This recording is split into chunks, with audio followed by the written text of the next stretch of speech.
set off Ubaidah ibn al-Harith ibn al-Muttalib. In 80 of the Muhajirin, in 80 of the companions of the Prophet ﷺ from Mecca who migrated to intercept a caravan composed of 200 men. Again, almost 4 times or 3 times as big. And they did not engage, but they had some arrows thrown here and there between them, close to the city of Rabigh in the western area of the peninsula. Though they had the superiority, though they had the number of fighters more than the Muslims, yet the mushrikun, the polytheists, they ran away. And why was that? Because they were afraid that there was an ambush here or there. They could not believe that only 80 men are coming to fight us. They definitely had something in store for us. So they decided that to leave and abandon the area, afraid of being ambushed.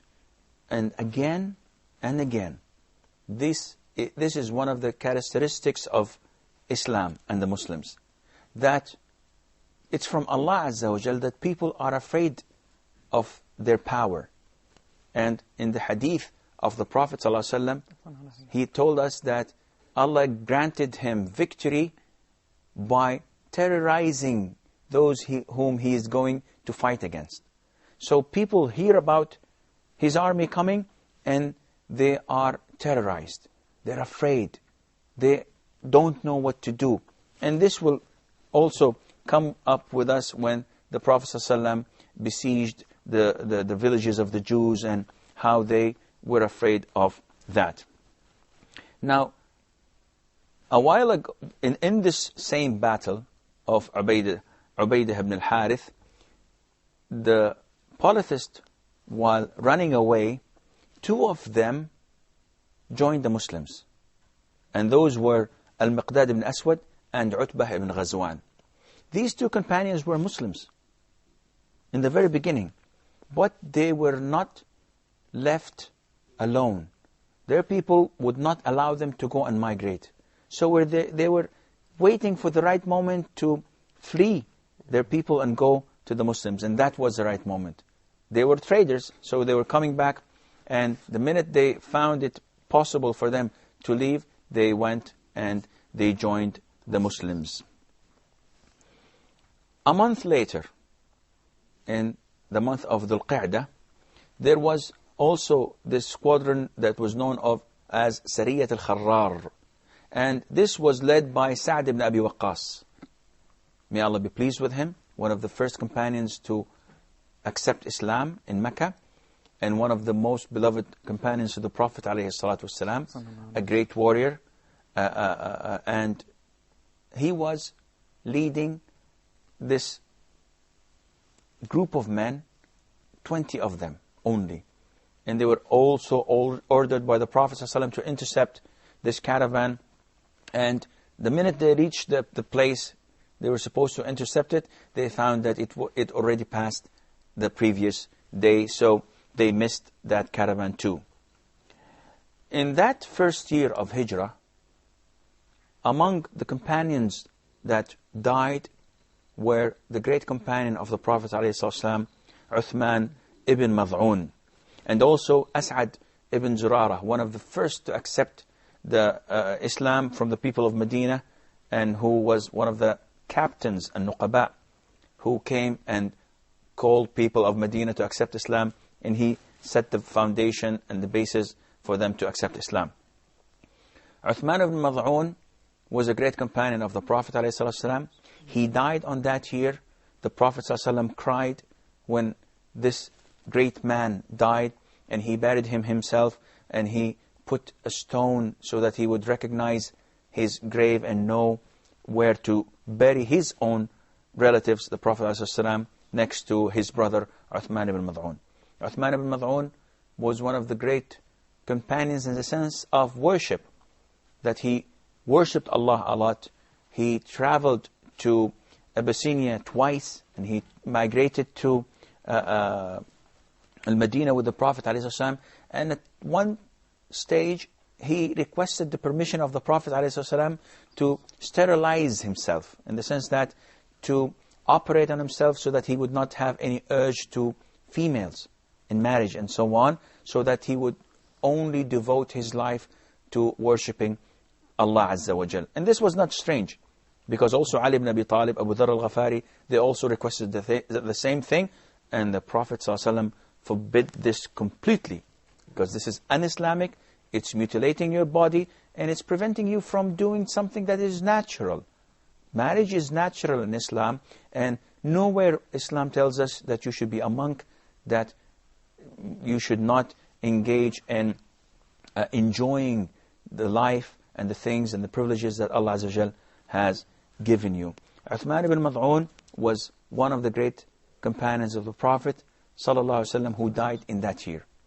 It is also reported that one of the companions, females of the Prophet ﷺ, when Uthman ibn Mad'un died, she came and the Prophet came to visit this dead person, because before burial, and he heard this companion say, by Allah, may Allah have mercy on you, Aba Sa'ib, Uthman ibn Mad'un, because my testimony is that Allah has had His mercy on you, and that He has honored you.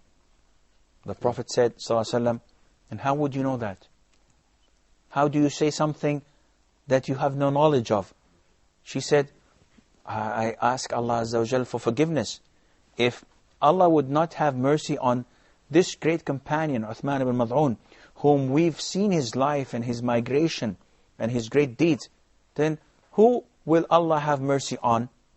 So the Prophet said, alayhi salatu wasalam, as far as I know, I wish for Uthman the very best, that Allah will have mercy on him. But it is me, myself, I don't know what Allah is going to do with me.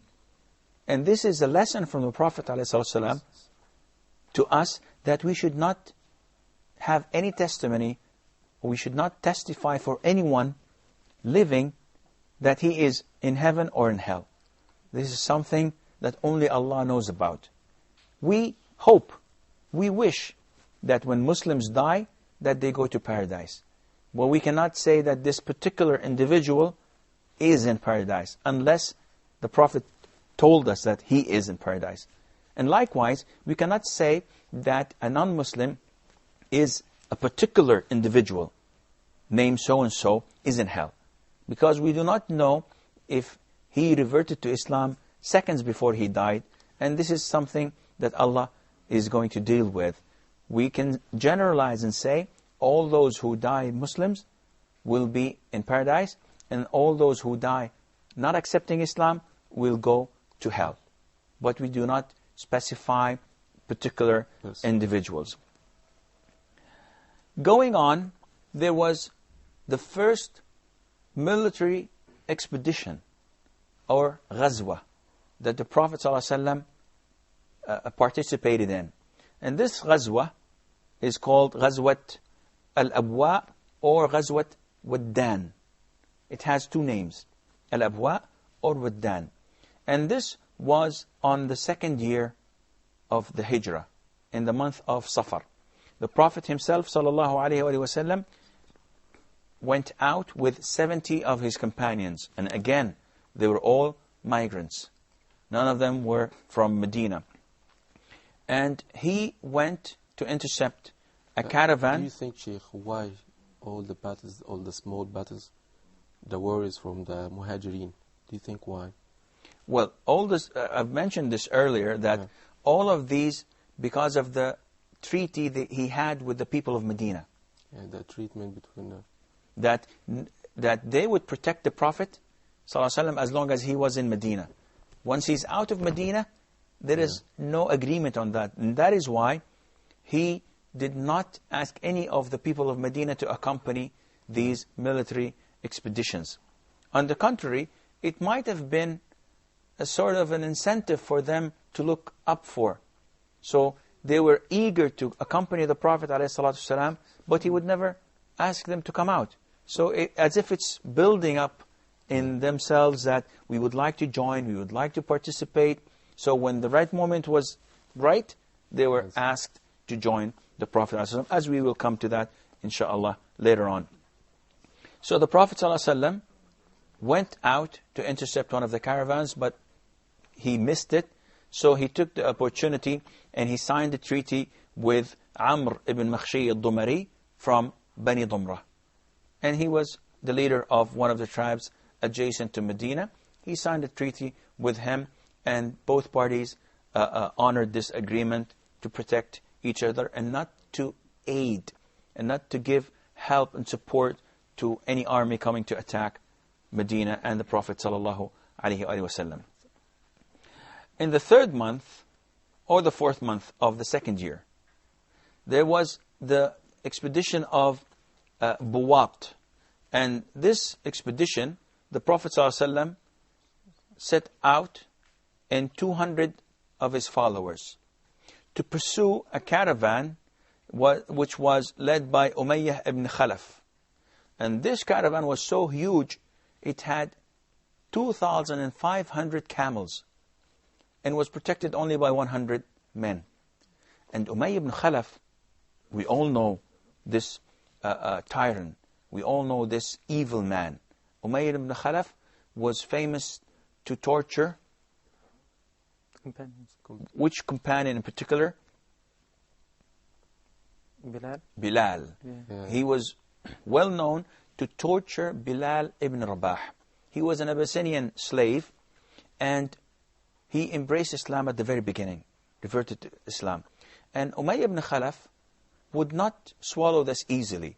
So he started torturing this man. He started to take him in shackles into the desert, in the heat of the desert, and put a heavy stone in his chest, and in that heat, and instruct him to associate others with Allah, and all what Bilal says, Ahadun Ahad. Umayyah ibn Khalaf, this evil man. Abu Bakr came and told him, till when you do this with this poor man? Why don't you sell him to me for 10 dirhams? He said, okay. And he bought him. And after he bought him, Umayyah told Abu Bakr, I've cheated you in this deal. If you'd given me 1 dirham, I would have given him to you. He said, Abu Bakr told him, in reply to him, said, well, I think I've cheated you, because if you've requested 100, I would have given it to you. This was Umayyah ibn Khalaf, and the Prophet ﷺ missed that caravan. I'm afraid that this is all the time we have for today's program. So inshallah, until we meet next time, fi amalillah, wassalamu alaikum wa rahmatullahi wa barakatuh.